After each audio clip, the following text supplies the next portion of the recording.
Hi to everyone out there that's looking at this video and it has sparked some curiosity to make you want to read a journey of a woman, that woman being me myself. It's entitled A Mother's Journey, and I hope all of you who take the time out to read it, you guys are inspired. You guys are motivated to act, whether it's financially, whether it's spiritually. We welcome all of it.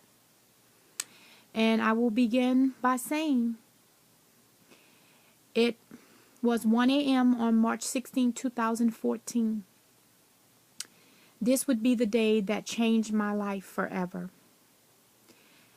I could hear my cell phone humming nearby and thought to myself, who in God's name could this be calling me at this time of morning? Retrieving my phone, I realized I had a missed call from my son's dad. "Oh, no," I replied.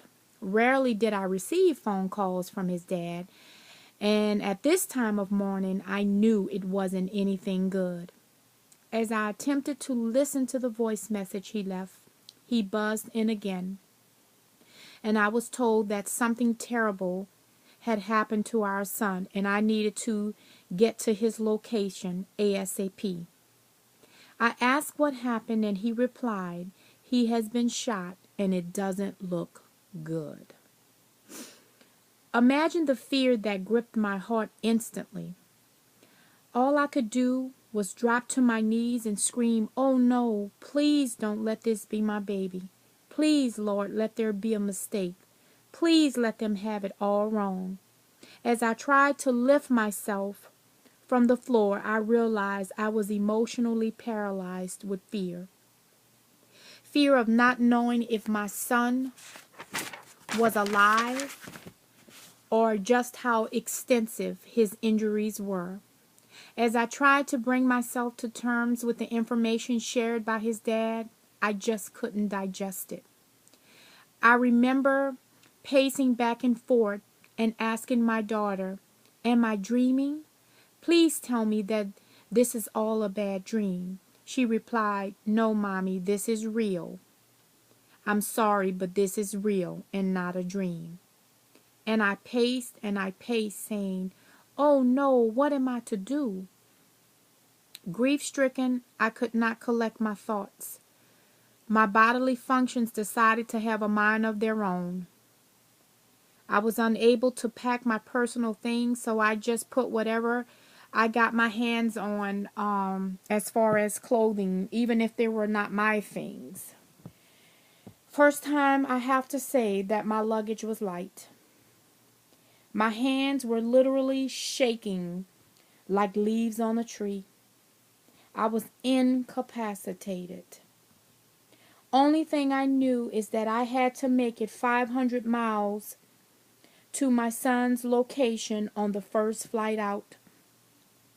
I remember calling U.S. Airways, and I tell you, it was like an angelic voice answered the phone. It was a young lady, and I said, "Ma'am, I'm unable to make my flight online. A terrible thing has happened to one of my children, and I just need to be on the first flight out."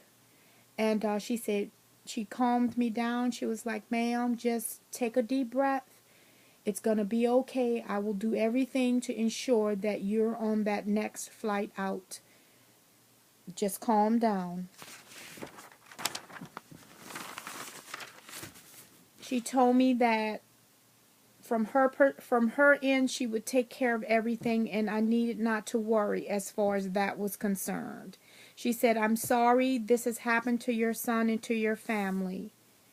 I assure you that I will take care of everything on this end." Once arriving at his location, all I could think about was, what type of condition he was going to be in. I didn't know what to expect. But what I will tell you is that no parenting book, no guidelines, none of that could prepare any mother for what I encountered. I remember going to the TICU unit and being greeted by a nurse that showed me where my son was, his location, what room he was in. But I tell you, nothing could prepare me for that. To see my son, my firstborn, on a ventilator with a cervical collar and no movement was too much for one to handle. I was informed by the nurse on duty that he suffered a gunshot wound to the right side of his neck that passed through his spinal cord, severing 2 cervical vertebrae, literally crushing them, passing through, damaging his esophagus, and exiting out of the left side of his mouth, which in all of that fractured his mandible, his jaw, up in this region.